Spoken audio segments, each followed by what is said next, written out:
Hidup pada zaman fitnah itu bukan pilihan, tetapi hidup pada zaman fitnah merupakan sebuah komitmen dan konsekuensi yang harus kita hadapi. Kita tentunya kalau bisa memilih pada kehidupan kita, kita ingin hidup yang sepi dari fitnah. Tapi hidup itu terkadang tidak memberikan kita banyak pilihan kecuali komitmen yang harus kita berikan. Ketika kita hari ini sadar kita hidup pada zaman fitnah, dan sesungguhnya masa fitnah telah datang ruang dan waktunya pada kehidupan kita, maka inilah yang menjadikan kita dituntut untuk mengetahui fitnah itu apa, bagaimana fitnah itu diterangkan di dalam kitabullah dan sunnah, bagaimana kita menjauhi dari fitnah itu pada kehidupan kita, karena tidak mungkin orang akan selamat dari fitnah kalau dia tidak mengetahui tentang keburukan fitnah itu dan bagaimana penjabaran tentang fitnah itu. Orang yang tidak memahami bahayanya kolesterol, dia tidak akan selamat dari kolesterol. Orang yang tidak memahami bahayanya overthinking, maka dia akan overthinking. Orang yang tidak memahami tentang fitnah, bahwasanya fitnah merupakan perkara yang selalu ditakutkan dan dikhawatirkan para sahabat setelah kemunafikan. Bagaimana selamat dari fitnah kalau dia saja tidak mengetahui tentang keburukan fitnah? Para sahabat itu, mereka khawatir terhadap kemunafikan. Dan tidak ada yang mereka khawatirkan setelah kemunafikan kecuali adalah fitnah yang datang pada kehidupan manusia sebagaimana gelombang air laut ketika menjorok ke daratan dan tidak ada satupun rumah yang selamat ketika dilewati gelombang air itu. Setingkat Umar bin Khattab, setebal imannya, sekuat takwanya, itu pun masih ketakutan ketika sudah bicara tentang fitnah. Pada sebuah riwayat disampaikan bagaimana Umar bin Khattab bertanya, siapa di antara kalian yang mengetahui tentang hadis masalah fitnah yang pernah disampaikan Nabi? Tidak ada yang mengacungkan jarinya kecuali adalah Hudzaifah ibnul Yaman. Lalu Hudzaifah ibnul Yaman berkata, fitnatur rajuli fi malihi wa ahlihi wa tukaffaru bis salati was sadaqati wal amru bil ma'ruf wa nahyu 'anil munkar. Setiap orang itu nanti akan mendapatkan fitnah pada dirinya, pada keluarganya, pada hartanya. Dan fitnah itu tidak bisa ditepis dan ditahan kecuali dengan sholat, puasa, sedekah, dan amar ma'ruf nahi mungkar. Lalu Umar bin Khattab mengatakan kepada Hudzaifah ibnul Yaman, laisa hadhil fitnah allati uriduha ya Hudzaifah. Ini bukan fitnah yang kutanyakan kepada dirimu. Walakin uridul fitnah allati tamuju kama yamujul bahar. Tapi sesungguhnya yang aku tanyakan kepada dirimu, wahai Hudzaifah, terangkanlah kepadaku sebuah fitnah sebagaimana gelombang air laut yang tidak ada satupun rumah yang dilewati gelombang air laut itu kecuali mereka akan merasakan fitnah itu. Maka Hudzaifah ibnul Yaman berkata, sesungguhnya antara dirimu dengan fitnah itu terdapat pintu, wahai Umar, dan tidak akan masuk pada dirimu fitnah tersebut. Tahukah kita bahwasanya Umar adalah pintu yang menjaga kehidupan manusia dari fitnah, dan pintu itu nanti dirusak dengan terbunuhnya Umar bin Khattab oleh Abu Lu'lu'ah al-Majusi. Maka semenjak saat itulah mengalir fitnah pada kehidupan manusia, dan sifat fitnah itu datang dari yang kecil membesar dan tidak ada ujungnya sampai hari kiamat ditegakkan oleh Allah.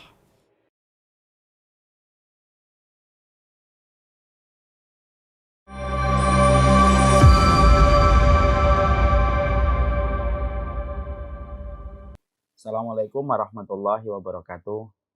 Innal hamdalillah wassalatu wassalamu ala Rasulillah wa ala alihi wa sahbihi wa man tabi'ahum bi ihsan ila yaumil qiyamah. Kepada seluruh para santri, kepada seluruh para santriwati, kepada seluruh para tamu pada teras kehidupan ilmu yang semoga Allah rahmati, semoga Allah berkahi, dan semoga Allah tunjukkan kita kepada arah kebenaran yang ditetapkan oleh Allah dan Rasul-Nya. Hari ini tentunya kita harus selalu memikirkan kebenaran lebih banyak dan lebih besar daripada porsi ketika memikirkan tentang masalah rezeki kita. Karena sesungguhnya kita teringat kepada sebuah perenungan yang disampaikan oleh Abdullah bin Mas'ud. Kalau nanti kalian hidup pada akhir zaman, kalian akan menjumpai setiap orang menyampaikan pemikiran, setiap orang menyampaikan narasi. Dan banyak orang pula yang menyampaikan Al-Quran, tetapi waqad nabaduhu wara'a dhuhurihim. Tapi Al-Quran yang mereka sampaikan ternyata mereka lemparkan di belakang punggung mereka. Inilah yang menjadikan kita khawatir. Inilah yang menjadikan kekhawatiran kita, keresahan kita, kegelisahan kita. Menjadikan kita terus berdoa kepada Allah. Semoga kita mendapatkan keberkahan dalam setiap urusan kita. Dan semoga kita senantiasa mendapatkan kebenaran di dalam kehidupan kita. Kebenaran yang sesuai dengan petunjuk yang disampaikan oleh Rasulullah SAW. dan permintaan kita tentang kebenaran harusnya lebih mendominasi daripada permintaan kita dalam urusan duniawi yang sifatnya remeh-temeh. Semoga Allah menganugerahkan kepada kita yang benar-benar adanya, dan Allah memberikan kekuatan bagi kita mengikuti yang benar, dan semoga Allah memberikan kepada kita sebuah pelita yang batil-batil adanya, dan semoga kita mampu untuk menghindarkan, menjauhi, dan mencerai-beraikan kebatilan itu pada teras kehidupan kita. Alhamdulillah, tentunya senantiasa kita bersyukur betul kepada Allah Subhanahu wa Ta'ala. Kita bersyukur atas nikmat yang Allah berikan kepada kita, atas semua kebaikan yang Allah anugerahkan kepada kita, sehingga pada kesempatan sore kali ini Allah mempertemukan kita di Taman Ilmu. Tentunya pertemuan di Taman Ilmu bukan pertemuan biasa, walaupun tampaknya sederhana. Terselenggara lewat Instagram, terselenggara lewat Zoom. Mungkin jauh lebih sederhana daripada acara konser, acara-acara kenegaraan yang mungkin luar biasa ditampilkan dengan packaging yang terbaik. Tapi walaupun taman-taman surga yang kita ikuti tampaknya sederhana, tetapi sesungguhnya taman surga ini tidak pernah sederhana di hadapan Allah. Karena sesungguhnya ilmu yang kita dapatkan di taman surga akan memberikan kekuatan kepada kita, memberikan kelapangan dalam kehidupan kita, dan memberikan ketenangan dalam kehidupan kita ketika kita mendapatkan ilmu pada perjalanan kehidupan kita. Makanya betul kalau ulama salaf berkata, cukuplah disebut musibah orang yang di dalam hidupnya tidak pernah digerakkan hatinya untuk mendatangi ilmu, tidak pernah digerakkan hatinya untuk mendengarkan ilmu dan merealisasikan ilmu pada kehidupan mereka.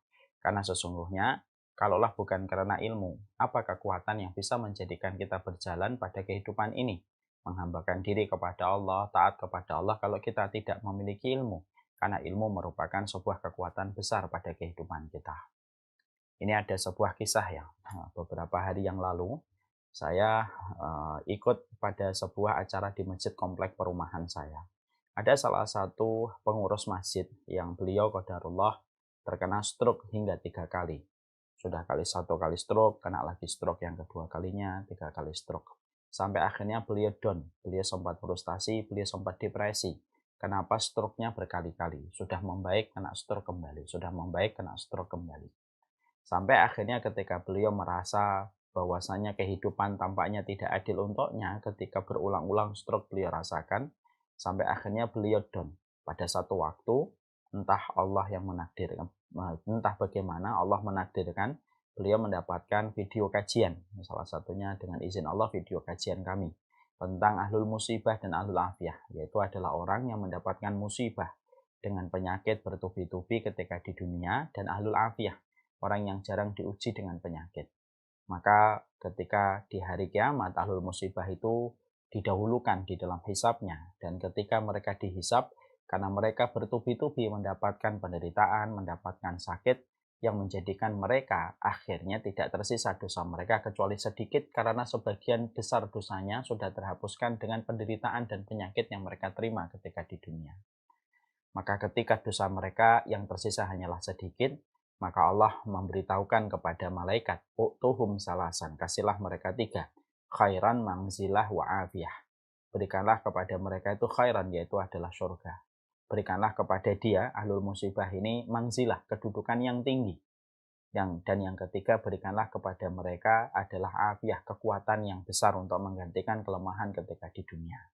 Maka ahlul musibah itu ditinggikan di tempat yang tinggi, saking begitu tingginya, sampai ahlul afiyah itu mendongakkan kepala untuk melihat tempat yang Allah berikan kepada ahlul musibah.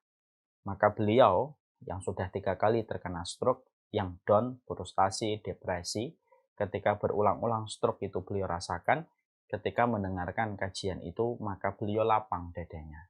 Terciptalah ridho pada jiwanya, dan beliau menerima ikhlas ketika beliau menyadari bahwasanya itu merupakan perkara yang bisa memuliakan dirinya kelak pada waktu hari kiamat. Masya Allah ya, saya ketika mendengar beliau ngomong di depan saya, saat itu saya sebagai pendengarnya, beliau memberikan sambutan dengan susah payah beliau berjalan, memegang mic dengan tangan kiri karena stroke-nya di belah kanan. Maka Masya Allah, disitulah saya merasakan betul-betul ilmu adalah sebuah kekuatan. Ilmu adalah obat getirnya dari semua kekecewaan yang kita rasakan ketika bermuamalah dengan manusia.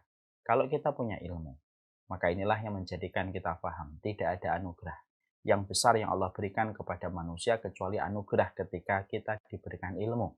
Dan tidak ada tempat bagi kita bersyukur kalau kita sudah mendapatkan ilmu, kecuali tempat kita bersyukur hanyalah kepada Allah semata. Semoga Allah memberikan kepada kita ilmu pada kehidupan kita, dan semoga Allah juga memberikan kekuatan kepada kita untuk beramal. Allah memberikan kekuatan bagi kita untuk berdakwah dengan ilmu yang kita peroleh kepada orang-orang terdekat yang ada di sekitar kita, dan semoga kita diberikan kesabaran atas seluruh konsekuensi yang kita peroleh dalam setiap ilmu yang kita pelajari, dari setiap ilmu yang kita amalkan, dan bagaimana ketika kita berdakwah dan diuji dengan berbagai macam konsekuensi. Kepada Allah kita bersyukur. Seluruh para penuntut ilmu yang semoga Allah rahmati. Tahukah kita bahwasanya di antara salah satu karakteristik penduduk surga, dijadikan hati penduduk surga itu memiliki sifat sebagaimana hatinya burung dara atau burung merpati.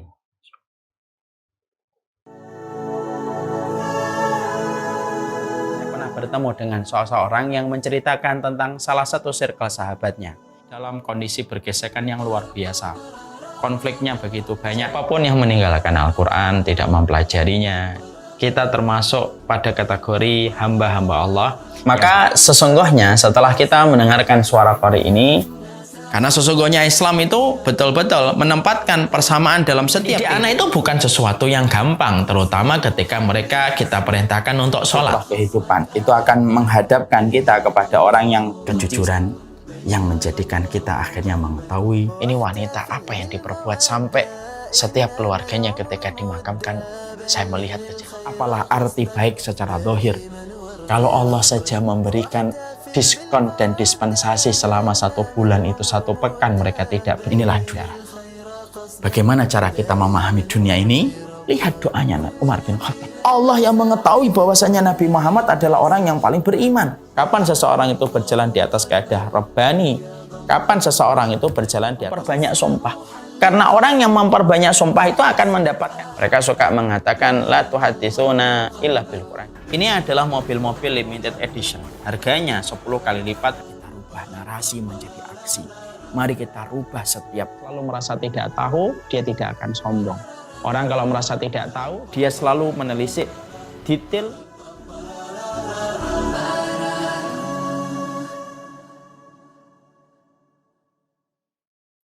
Tahukah kita bahwasanya di antara salah satu karakteristik penduduk surga, dijadikan hati penduduk surga itu memiliki sifat sebagaimana hatinya burung dara atau burung merpati. Sebagaimana kata Rasulullah SAW, afidatuhum misla afidatit tahir.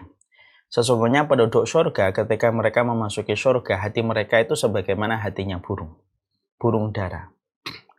Yang menarik adalah ketika Rasulullah memotret bahwasanya hatinya penduduk surga sebagaimana hatinya burung dara atau burung merpati, tentunya kita harus paham kenapa Rasulullah menjelaskan kepada kita dan menyoroti bahwasanya hati penduduk surga itu sebagaimana burung.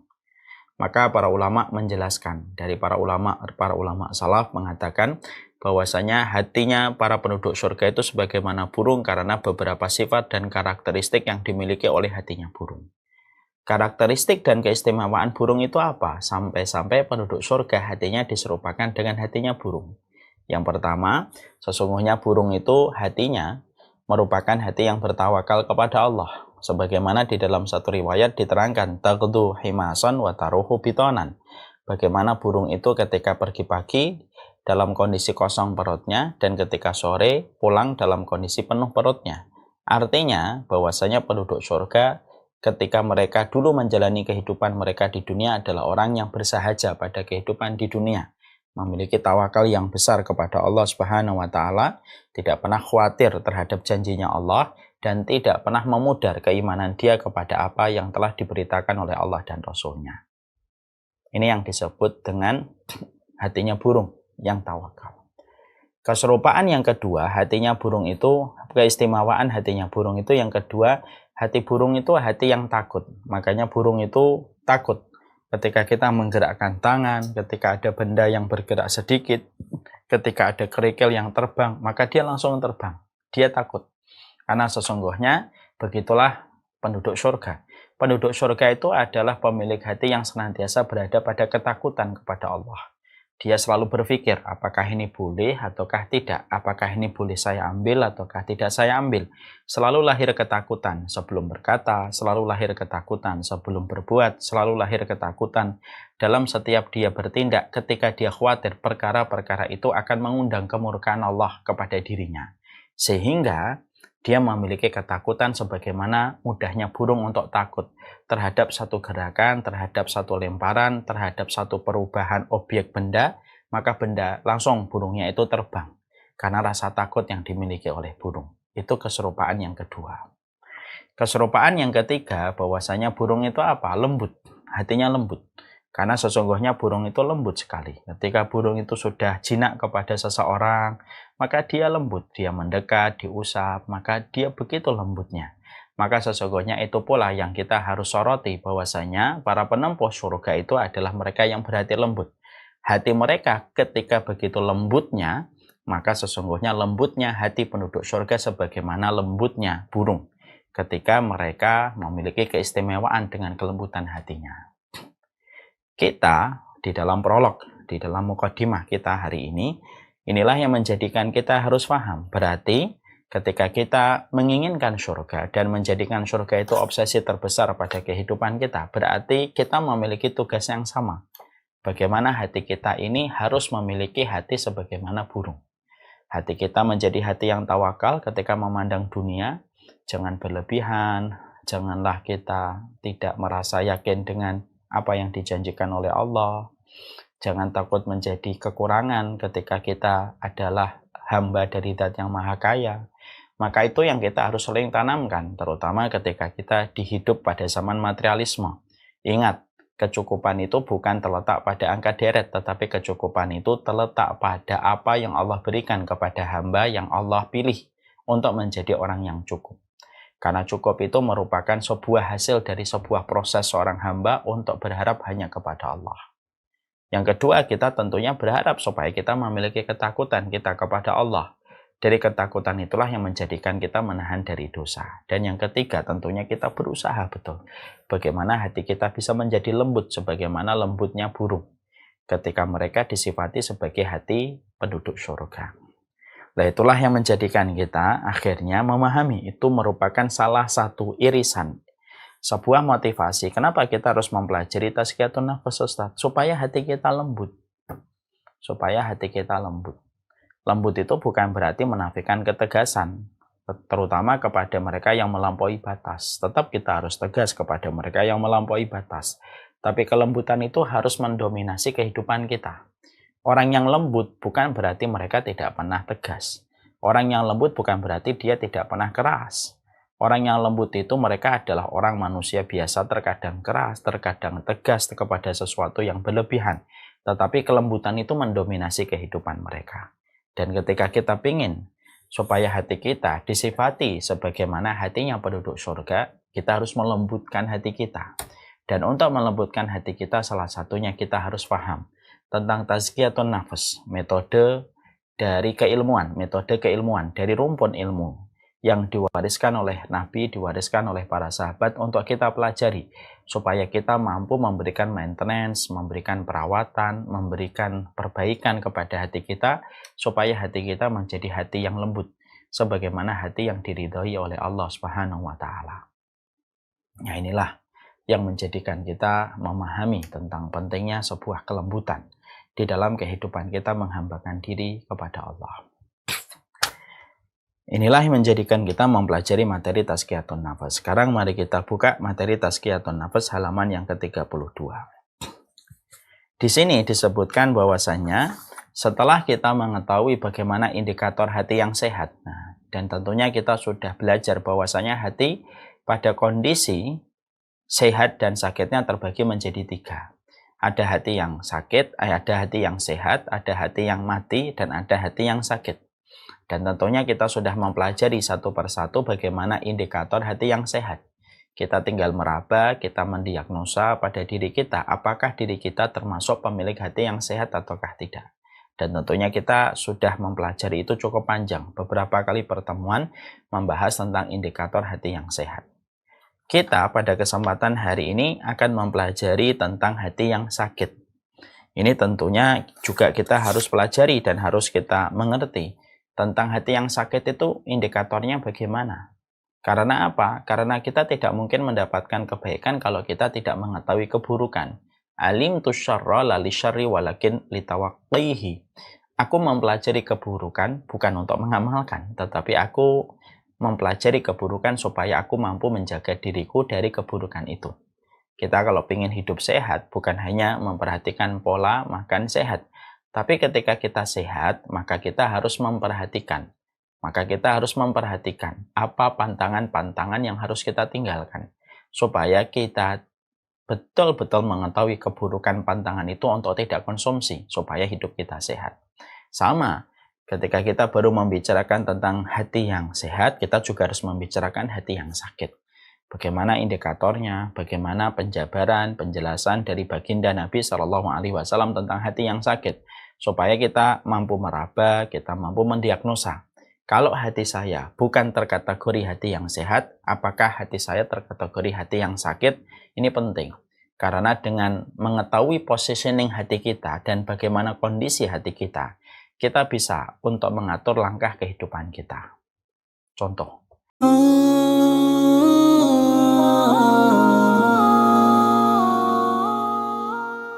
Pada suatu hari, Ibrahim bin Adham pergi berburu dan berhenti di tempat peristirahatan. Hasanah itu melebihi semua hadiah-hadiah mewah yang diberikan oleh orang lain kepada kita. Sampai Rasulullah menyampaikan di dalam salah satu riwayat, khairul quruni qarni, tsummal ladzi yalunahum, tsummal ladzi yalunahum. Kenapa doa ini termasuk salah satu doa 40 Rabbana yang kita harus lagi? Masya Allah, luar biasa bagaimana Umar bin Khattab menjaga hatinya. Letakkan peraturan untuk anak, untuk suami, untuk istri, untuk orang-orang di sekitar kita. Jadi mereka sudah betul-betul kosong. Mereka sudah menggadaikan ibunya, menggadaikan anaknya, menggadaikan istrinya, sudah tidak diterima. Mendapati keluarga kita berangkat lebih dulu, jam keberangkatan mereka kepada alam barzah. Anak kita kalau umur 10 tahun tidak menegakkan sholat, kita disuruh mukul. Pukulan yang tidak sakit. Siapapun yang apabila dalam kehidupan ini yang mereka harapkan itu hanyalah apa yang ada di sisi manusia. Maaf ya, coba kita merenungkan. Kalau kita mungkin ketika melihat bagaimana peristiwa, semua tata cara di dalam kita berdoa, contohnya menyebut Asmaul Husna, sholawat kita kepada Rasulullah. Contoh, saya kalau ngerti tentang kondisi mobil saya, tentunya saya akan merencanakan sesuai dengan kondisi mobil saya. Kalau mobil saya misalkan bermasalah mesinnya, terutama pada tanjakan, tentunya saya tidak akan berani membawa mobil saya ke tempat-tempat tinggi, ke Dieng, ke Tawangmangu, tempat-tempat yang jelas tinggi. Saya tidak akan berani membawa ke tempat yang tinggi. Kenapa? Karena saya tahu kondisi mobil saya bermasalah pada mesin, terutama pada tanjakan. Tapi kalau saya tahu kondisinya bagus, masih baru, kita membelinya baru, tidak ada masalah pada mesin, maka tidak masalah kita pergi kemanapun bersama keluarga, kita enjoy, kita menikmati. Ya karena kita paham kondisi mobil kita. Sama dengan kita mengetahui kondisi hati, itu akan mempermudah kita. Kalau ternyata hati kita sadar, wah hati saya ini hati yang sakit, maka tentunya kita harus memprioritaskan malam kita, pagi kita, siang kita memperhatikan bagaimana memberikan maintenance dan perawatan kepada hati, supaya hati yang sakit berangsur-angsur sembuh. Dan itu yang menjadi poin penting kenapa kita harus mengetahui kondisi hati. Positioning hati pada kondisi dan keadaan itu harusnya dimengerti. Jangan sampai kita sebagai pemilik hati hidupnya selayak robot yang tidak pernah memperhatikan hati. Makanya berbahaya orang yang tidak pernah memperhatikan hatinya. Lalu sudah tidak pernah diperhatikan hatinya, giliran ada sesuatu, lalu dengan PD-nya dia berkata, saya mendengarkan kata hati saya. Nah itu kan menjadi masalah. Bagaimana ada orang tidak pernah memperhatikan kondisi hatinya, tidak pernah dia memperhatikan kesehatan hatinya, ketika tiba-tiba ada masalah, maka tiba-tiba dia berkata, saya mendengarkan kata hati. Itu bukan kata hati. itu kata setan, itu kata syahwat. Karena terkadang kita tidak bisa membedakan bagi orang yang tidak pernah memberikan maintenance pada hati. Kadang-kadang dia tidak bisa membedakan apakah itu kata hati, apakah itu kata setan, apakah itu kata nafsu. Ya. Contohnya nih, ada orang yang misalkan, ada orang yang mereka itu melakukan tindakan dosa. Misalkan mereka pacaran sampai berzina dan lain sebagainya. Lalu ketika ditanya, kenapa kamu sering dikecewakan, kamu berzina dengan dia? Lalu dia berkata, saya mendengarkan kata hati saya kalau dia itu sayang sama saya. Itu bukan kata hati, itu kata syahwat. Itu kata setan. Nah, inilah bahayanya. Makanya kembali tadi, cukuplah seseorang itu mendapatkan musibah kalau kita sebagai empu pemilik hati tidak pernah memperhatikan hati kita. Kita sering memperhatikan fisik kita, kita sering memperhatikan penampilan kita, tapi kita tidak pernah memperhatikan bagaimana kondisi hati kita. Kita tidak pernah memperhatikan kondisi hati. Makanya betul, hari ini merupakan hari di mana keramaian manusia dan kerumunan manusia lebih banyak memperhatikan penampilan fisiknya daripada penampilan hatinya. Hatinya sudah dalam kondisi genting, tapi dia tidak pernah menyadari, karena yang selalu dia perhatikan adalah kulitnya, keputihannya, kecerahannya, kecantikannya, ketampanannya. Tapi dia lupa bagaimana menyoroti kondisi hatinya. Dan ini adalah sebuah musibah. Musibah itu adalah ketika manusia yang diberikan oleh Allah perangkat begitu lengkap dan begitu istimewa, dan perangkat yang paling istimewa itu adalah hati, dia tidak pernah memperhatikan hatinya. Maka sesungguhnya kehidupan robot bisa jadi lebih baik daripada kehidupan manusia yang diberi hati tetapi dia tidak pernah memberikan porsi perhatiannya kepada hatinya. Kalau hati sudah rusak, dikuasai syahwat, dikuasai setan, matanya, telinganya, tangannya, kakinya akan dikendalikan oleh syahwat. Dan hatinya sudah mati sebelum dirinya mati menuju ke alam kubur. Makanya saya sudah pernah menyampaikan sebuah perenungan untuk kita semuanya. Musibah besar itu ketika ada seseorang hatinya mati terlebih dahulu sebelum jasadnya yang mati. Saya ulang kembali. Kita sambil berdoa, Allahumma inna na'udzubika min syaqa'il qalbi. Musibah itu adalah ketika ada seseorang manusia yang mereka itu mati hatinya terlebih dahulu sebelum mati fisiknya. Jadi hatinya sudah mati dulu. Karena dia sudah mengirimkan tanda minta tolong, ya, SOS, sudah dikirimkan hatinya. Berulang-ulang hatinya mengirimkan tanda itu. Tapi empu pemilik hati itu tidak pernah memperhatikan. Akhirnya mati. Dan ketika hati itu sudah mati, maka banyaklah kerusakan yang terjadi. Dan akhirnya ketika mati, bertemulah hati yang busuk untuk bertemu fisik yang segera membusuk. Dan itu adalah dua kebusukan yang paling berat sebelum bertemunya dengan tanah-tanah di kuburan. Nah, inilah yang menjadikan kita mengetahui betapa perkara ini menjadi sebuah perkara yang harus senantiasa mendapatkan perhatian dari kita. Sekarang mari kita buka halaman ke-32. Pada halaman ke-32 kita akan membahas tentang penyebab sakitnya hati. Sebelum kita membahas tentang penyebab sakitnya hati, tentunya kita harus paham ada perbedaan antara sakit hati dengan sakit fisik. Itu kan ada sesuatu yang berbeda. Banyak di antara kita, walaupun ini tampaknya sederhana, terkesan normatif, tapi sebenarnya banyak di antara kita yang kadang-kadang tidak paham apa bedanya antara sakit hati dengan sakit fisik. Ada beberapa hal yang perlu untuk kita bedah antara perbedaan sakit hati dengan sakit fisik. Sakit fisik itu sesuatu yang sifatnya terkena kepada fisik. Sifatnya bisa menjadi sembuh dan bisa menjadi lebih parah yang menyebabkan kematian. Itu sakit fisik. Tetapi sakit hati kalau tidak segera mendapatkan penanganan, pasti akan ditambahkan rasa sakitnya. Dan ketika bertambah semakin parah. Makanya Allah mengatakan di dalam surat Al-Baqarah, fi qulubihim maradun fazadahumullahu maradah.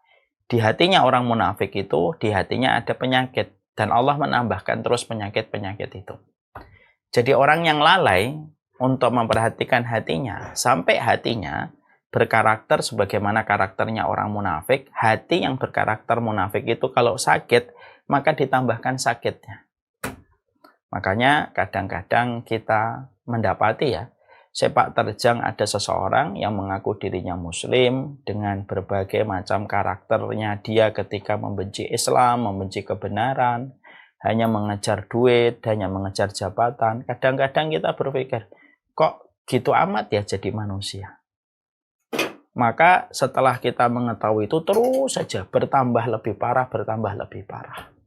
Disitulah kita paham, apabila ada orang terindikasi dengan hati yang sakit pada karakter hati yang munafik, justru semakin ditambahkan oleh Allah penyakit itu kepadanya. Dan Allah sudah menegaskan, fi qulubihim maradun fazadahumullahu marada. Allah mendapati di hati mereka ada penyakit dan Allah menambahkan penyakit itu. Ini yang kita khawatirkan. Kalau Allah sudah menambahkan penyakit, lalu siapa yang bisa mendatangkan obatnya? Ya, makanya pemilik dari kemunafikan itu, makanya salah satu di antara amalan terburuk manusia itu adalah kemunafikan. Itulah bedanya antara hati yang sakit dengan fisik yang sakit. Yang kedua, apabila seseorang itu mengalami fisik yang sakit, maka ketika dia ridho dengan fisik yang sakit, siapapun yang mengalami fisik yang sakit, maka menggugurkan dosanya setiap waktunya dan setiap saatnya. Jadi kalau ada orang menderita penyakit, maka ketika dia menyetel hatinya untuk ridho, dia terima sakit itu, dia tidak marah, dia tidak kecewa, dia tidak protes. Maka penyakit yang dia terima berubah menjadi mesin untuk membersihkan seluruh dosa dan seluruh maksiat. Jadi penyakit itu kayak mesin cuci, membersihkan kotoran-kotoran pada hidupnya. Jadi kalau kita melihat ada seseorang sakit, kita sakit, atau fulana sakit, atau suami kita sakit gitu. Sebenarnya kalau kita melihat penyakit, kacamata orang mukmin itu melihat penyakit itu mesin cuci untuk menghilangkan dosa dan menghilangkan kotoran-kotoran kemaksiatan yang pernah dia lewati dalam perjalanan lembar hidupnya. Itu kalau fisik yang sakit. Makanya tidak mengherankan ada sebuah kisah nyata ini. Ada seseorang yang bernama Ubay bin Ka'ab.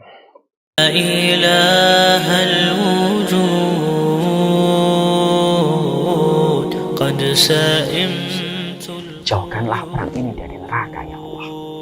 Ketika pandangan, maka sesungguhnya Al-Quran itu memetakan orang-orang yang mereka tidak pernah ingat. Mereka rela terstruktur, terevaluasi di dalam proses mereka belajar peristiwa. Yang mana peristiwa itu satin orang. Maka kelak pada kehidupan di akhirat, mereka nanti lapor dosa kemudian mulai dilakukan. Maka ketika hisab itu sudah mulai dijalankan, tapi mereka tidak jahat, mereka tidak mendolimi. Tidak ada orang yang kebingungan dalam kehidupan di akhirat, kecuali kebingungan tidak pernah punya istri dan Allah tidak punya anak. Allah nanya kepada orang Nasr, yang satunya tidak mau masuk lagi ke lubang itu. Semacam itu. Ketika sudah bicara tentang bagaimana apinya itu berisi di dalamnya air, dan mereka menyangka bahwasanya mereka akan diberikan kesegaran sejenak.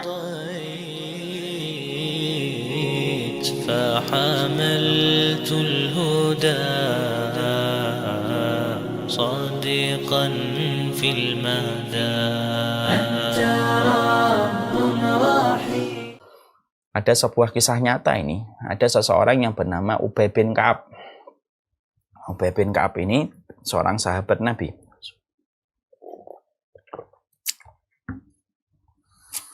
Ubay bin Ka'ab ini salah satu sahabat Nabi.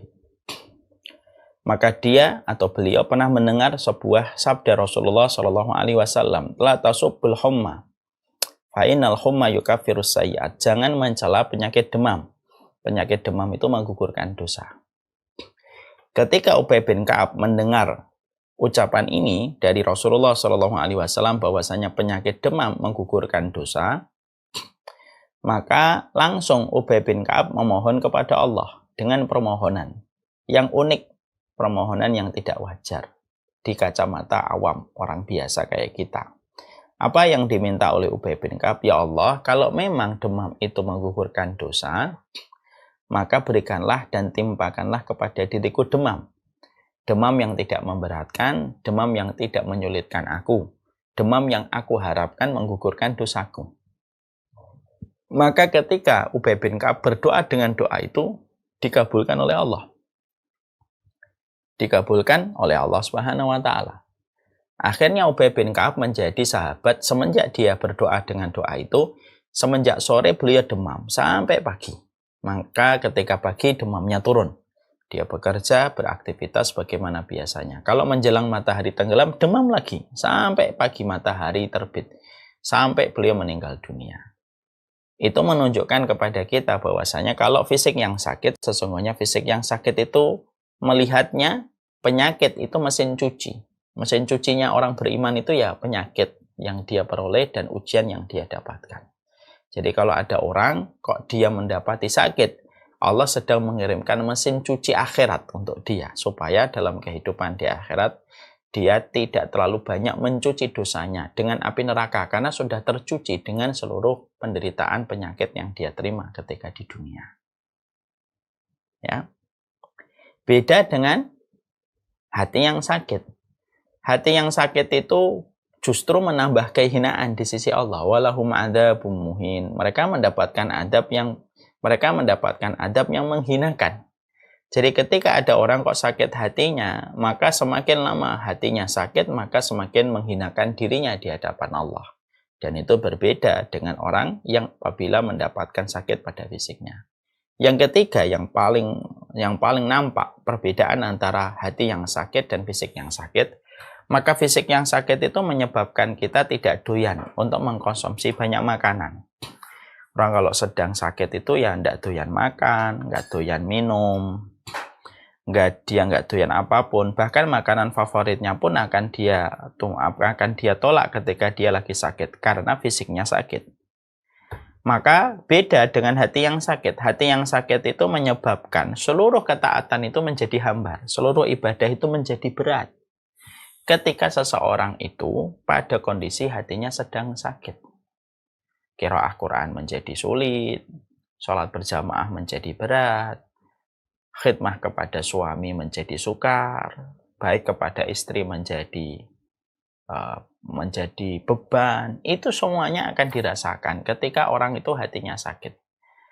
Kalaulah orang yang sakit menjadikan hambar semua makanan walaupun gurih, manis, asin akan tampak pahit bagi mereka orang yang sedang sakit, maka sebagaimana itulah hambar yang dirasakan orang ketika mereka hatinya sakit. Dan itu yang berbahaya. Maka itulah yang berbahaya. Kalau hati sudah sakit, maka akhirnya seluruh ketaatan menjadi hambar. Ketika ketaatan, ketika ibadah telah menjadi hambar, apa yang bisa dilakukan? Kalau sudah terus-menerus, akan menyebabkan dia berdiri di pinggir jurang kerusakan. Itulah bahayanya kalau kita membiarkan hati yang sakit. Maka itulah perbedaan yang kita jumpai ketika kita membicarakan hati yang sakit dibandingkan dengan fisik yang sakit. Maka setelah itu, maka akhirnya kita paham tentang masalah itu. Sekarang mari kita mencoba untuk mengetahui bagaimana Rasulullah SAW bersabda kepada kita dalam hadis riwayat Muslim tentang kondisi dan keadaan hati yang sakit. Tu'radul fitanu alal qulub ka'irdil hasir udan fa'ayu qalbin asyrabaha nakatat fihi nuktatun saudaun. Musibah atau fitnah yang masuk ke dalam hati seperti diayamnya tikar selai demi selai. Hati manapun yang menerima akan tertitiklah padanya setitik noda hitam. Jadi yang menyebabkan hati yang sakit itu adalah musibah yang disebut dengan fitnah. Fitnah itu sesuatu yang menguji kita di dalam perkara agama. Itu namanya fitnah. Fitnah itu bisa jadi dari fitnah syubhat dan fitnah syahwat. Fitnah itu bisa jadi karena pemikiran yang salah atau datang dari syahwat. Maka ketika fitnah itu sudah masuk kepada hati manusia karena kurangnya penjagaan manusia terhadap pintu-pintu, terhadap angin-angin fitnah, lalu dia tidak menjaga hatinya dengan sepenuh hati, terbuka itu hatinya, lalu masuklah pintu-pintu fitnah, masuklah angin fitnah itu. Dari syahwat, dari pandangan, dari dosa, dari kemaksiatan, dari pemikiran-pemikiran yang berbahaya. Yang pemikiran itu bertentangan dengan pemikiran Rasulullah. Kalau sudah masuk ke dalam hati, Maka sebagaimana di ayamnya tikar, selai demi selai. Jadi begini. Jadi dosa itu kemudian akhirnya membentuk anyaman dia. Dan menjadikan lembaran itu menjadi hitam. Karena terbentuk dari berbagai macam syahwat dan berbagai macam syubhat yang dilihat dan direspon oleh manusia. Ya. Jadi kita harus hati-hati ya. Sesuatu yang kita harus betul-betul waspadai bukan sekedar syahwat. Yang juga sangat kita harus hati-hati itu adalah syubhat. Sesuatu yang tampaknya angin surga tetapi justru di dalamnya adalah neraka. Karena berisi pada sesuatu yang dimurkai oleh Allah. Itu namanya syubhat. Sesuatu yang samar-samar. Tetapi di dalam samar-samar itu kalau dibuka, ternyata bertentangan dengan apa yang disampaikan oleh Rasulullah SAW. Itu yang dinamakan syubhat. Maka ketika itu direspon oleh hati manusia karena kurangnya ilmu, kurangnya ketakwaan, akhirnya dia sering melakukan kemaksiatan, sering merespon pemikiran-pemikiran semacam itu, maka akhirnya menjadikan hati itu sebagaimana anyaman yang dia di atasnya itu ada titik-titik hitam. Karena dosa itu baik dari perkara syahwat ataupun dari perkara syubhat, dosa itu berdampak dan dosa itu memiliki damage, memiliki kerusakan. Daya rusaknya itu apa? Menjadikan hati bisa menjadi hitam. Sadar atau tidak sadar, dosa itu bisa membuat hati menjadi hitam dengan titik-titik yang terkumpul. Jadi kalau kita harus paham ya, dosa itu dahsyat kerusakannya. Daya rusaknya dosa itu dahsyat. Karena yang merusak keindahan alam ini itu karena dosa. Makanya berulang-ulang saya sering menyampaikan,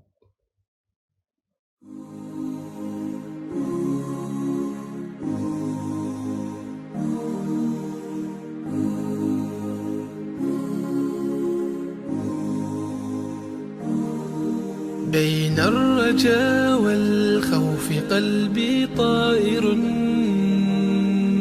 ومن اليقين النور بيض جوانحي فوق السحاب يطير حرا مدركا نسمو كماله للكون وجه آخر نحيا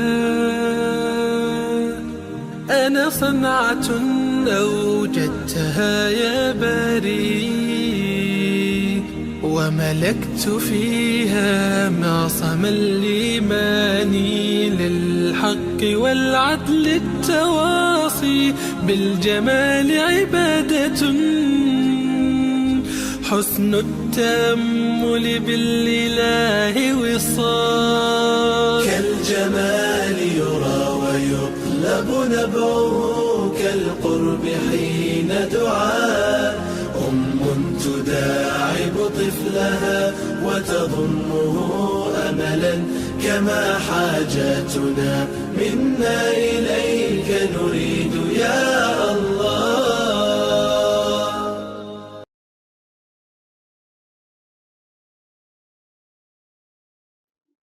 Makanya berulang-ulang saya sering menyampaikan, fisik manusia saja terpengaruh karena dosa manusia. Yang asalnya tingginya 60 hasta, lalu berkurang, lalu akhirnya tidak sampai 2 meter, tidaklah berkurang tinggi dan fisik manusia kecuali karena dosa yang dilakukan manusia berefek langsung kepada fisiknya manusia pun mengalami dampaknya secara langsung. Batu surga, Hajar Aswad pun langsung menjadi hitam. Itu efek dosa. Masya Allah ya. Betapa luar biasanya kenapa dosa itu diletakkan oleh Allah batasan yang tegas pada kehidupan manusia. Karena dosa itu betul-betul merusak. Maka yang ditimbulkan dari dosa yang dilakukan manusia itu bukan hanya merusak alam, tapi hati pun menjadi hitam. Ada titik hitamnya, ada titik hitamnya, ada titik hitamnya. Berdasarkan banyaknya dosa yang direspon oleh mata, direspon oleh telinga, direspon oleh mulut. Setiap kita merespon dosa, maka yang pertama kali merasakan efek dari apa yang dilakukan dosa oleh mata, pikiran, akal, telinga, itu yang merasakan pertama kali hati. Makanya saya berulang-ulang sering menyampaikan bahwasanya organ tubuh yang paling lelah itu hati. Karena ketika mata melihat, hati yang merespon dan hati yang berpikir. Ketika kamu mendengar sesuatu, maka hatimu yang berpikir dan merenungkan apa yang kamu dengar. Berapa banyak satu pandangan yang lepas kepada seseorang, maka hatinya harus menanggung beban dari apa yang dia pandang sepanjang hidup. Itulah beban hati. Itulah beban hati. Organ tubuh yang paling cepat lelah itu hati. Lelah dia. Lelah dia. Ya. Makanya kenapa kita harus sering-sering mengistirahatkan hati. Karena hati kita itu hati yang paling lelah. Organ tubuh yang paling lelah. Melebihi lelahnya kaki, melebihi lelahnya pinggul ketika sering duduk. Itu masih lelah hati. Cuma nggak kerasa dengan apa yang dirasakan kaki ataupun pinggul. Kalau kaki dan pinggul itu kan langsung ngasih sinyal. Nyut-nyutan, terus pegel kerasa. Itu kalau kaki dan pinggul. Kalau hati terkadang sinyalnya tidak terbaca oleh pemilik hati. Tapi dia organ yang paling lelah. Karena terus berputar. Berapa banyak gara-gara pendengaran, hati harus menanggung apa yang didengarkan selama setengah jam sepanjang hidup. Itu hati. Ya. Maka kembali. Kalaulah ada hati yang pintunya terlalu terbuka, lalu akhirnya karena pemilik hati itu terbiasa melakukan kemaksiatan, merespon perkara-perkara syubhat yang bertentangan dengan kitabullah dan sunnah, maka nakatat fihi nuktatun saudaun. Maka di dalamnya, maka hati itu akan tertitiklah titik-titik hitam lalu terkumpul. Faman angkaroha, siapapun yang mengingkari itu naktatan fihin nuktatun baydaun hatta ta'udal qulub ala qalbaini. Tapi kalau dia berusaha menolak, dia ada syahwat, dia ada syubhat, dia tolak. Dan dia sering bertobat, dia sering beristighfar kepada Allah, maka titik-titik hitam itu akan berubah memutih. Memudar hitam itu lalu berubah menjadi putih. Berdasarkan kepada penolakan kita kepada dosa dan tentunya komitmen kita untuk bertobat kepada Allah. Maka sampai akhirnya pada lapisan hatinya itu akan menjadi titik cahaya putih.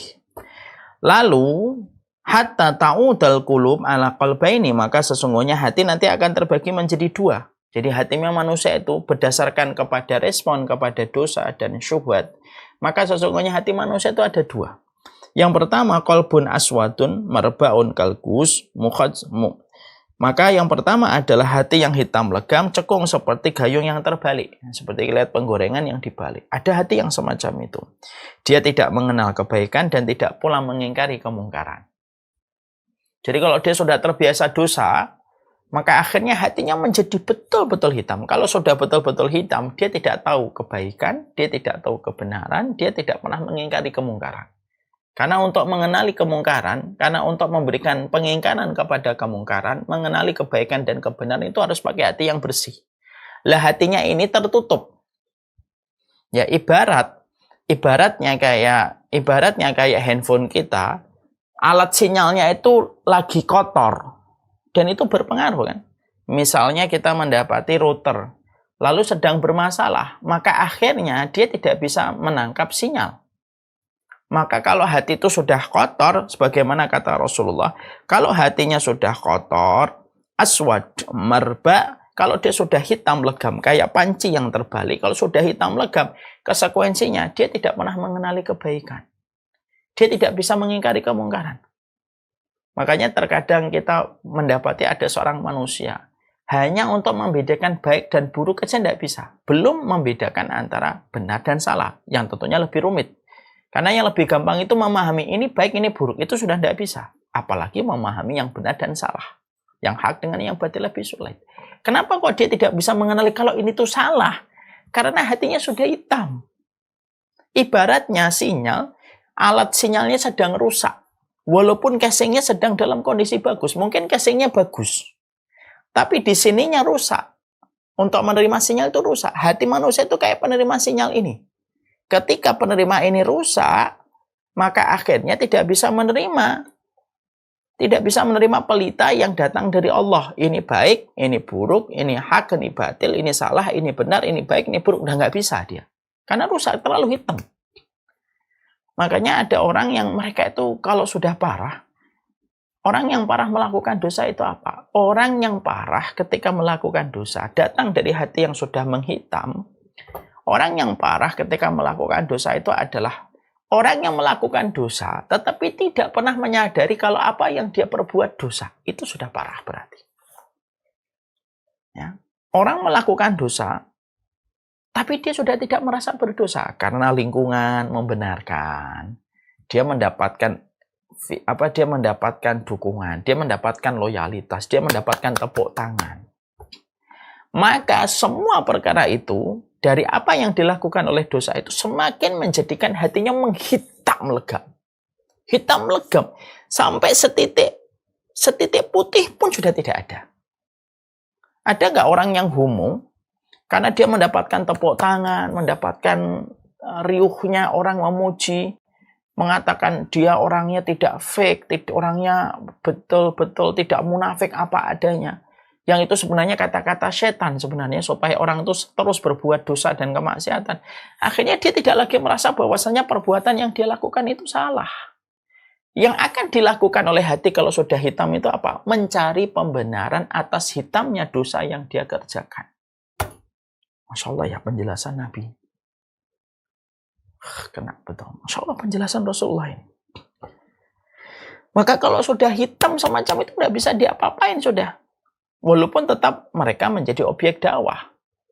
Tapi kita harus siap kalau sudah berhadapan dengan pemilik-pemilik hati yang sudah hitam legam semacam ini. Mereka tidak pernah merasa bersalah. Dan ini parah. Orang yang pacaran itu kan kalau boleh dibagi secara sederhana ada dua. Ada orang yang pacaran merasa bersalah. Dalam hatinya itu tahu ini salah. Tapi ada orang yang pacaran berzina, gonta-ganti pasangan, dia tidak pernah merasa bersalah. Oh banyak. Dan yang kedua itu lebih parah daripada yang pertama. Ada orang yang mereka tidak pakai hijab, ya. Tapi yang pertama, dia tidak merasa berdosa karena dia sudah mendapatkan lingkungan yang salah, lingkungan membenarkan sikapnya untuk tidak perlu pakai hijab gitu. Akhirnya dia tidak merasa bersalah. Ada orang yang tidak pakai hijab tetapi dia tahu ini salah dan satu waktu saya akan berhijab. Ini beda, di sisi Allah itu beda. Makanya Masya Allah inilah yang menjadikan akhirnya kata Nabi, kalau orang itu sudah terlalu banyak merespon dosa, titik hitamnya itu semakin banyak. Sebagaimana jelaga hitam, sebagaimana panci kalau sudah dibalik, panci hitam itu tidak ada putihnya sama sekali karena sudah terlalu terbakar dengan berbagai macam kemaksiatan, dengan berbagai macam dosa. Akhirnya kata Nabi, Masya Allah ya, la ya'rifu ma'rufan wa la yungkiru mungkaron. Dia tidak ngerti yang baik itu apa. Dia tidak ngerti yang buruk itu apa. Dan dia juga tidak ngerti bagaimana mengingkari kemungkaran. Walaupun mungkin dia masih mengenal Allah. Tapi dia tidak mengenal. Seluruh syariatnya Allah dia tidak kenal.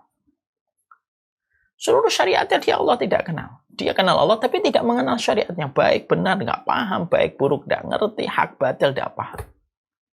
Dan ini merupakan salah satu di antara hukuman Allah di dunia kepada orang semacam ini. Orang semacam ini biasanya setan akan mengirimkan, setan itu akan mengirimkan orang-orang yang akan mendukungnya. Setan akan mengirimkan orang yang mendukungnya. Setan akan mengirimkan tepuk tangan untuknya. Setan akan terus menghadirkan referensi-referensi narasi untuk menjadikan apa yang dia lakukan itu tampak benar bagi pelakunya.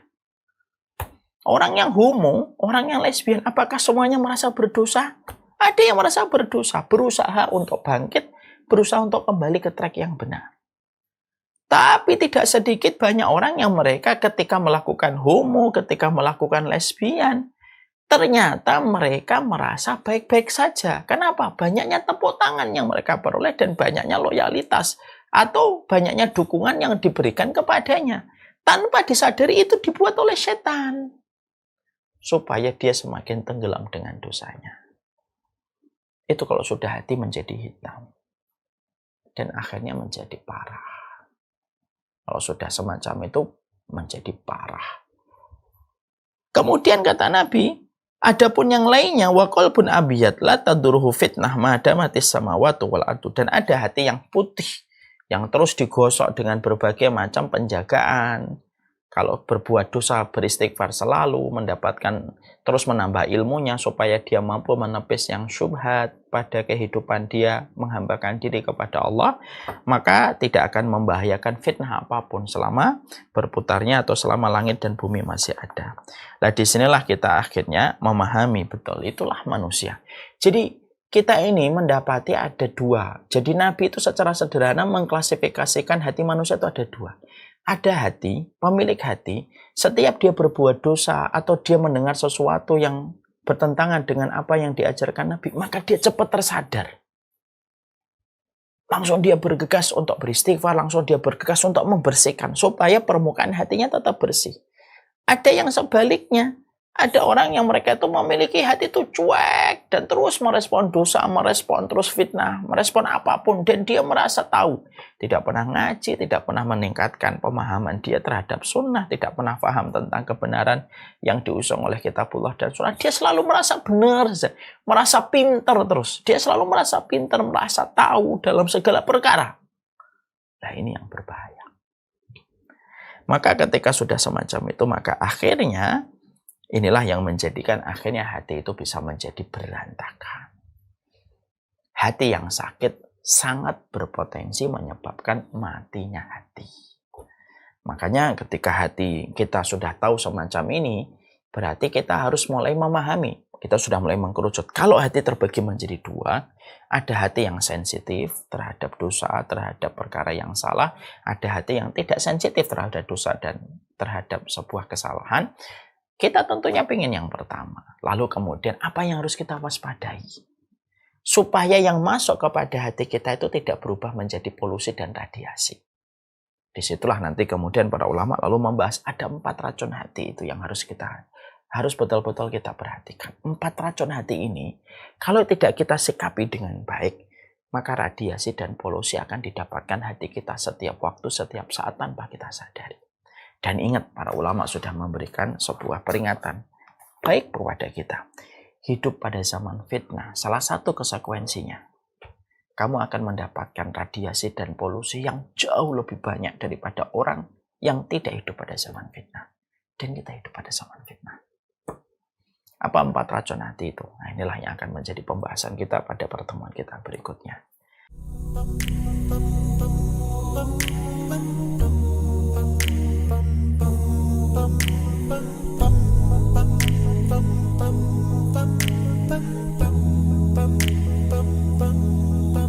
If I should ever leave this life, then this is my goodbye.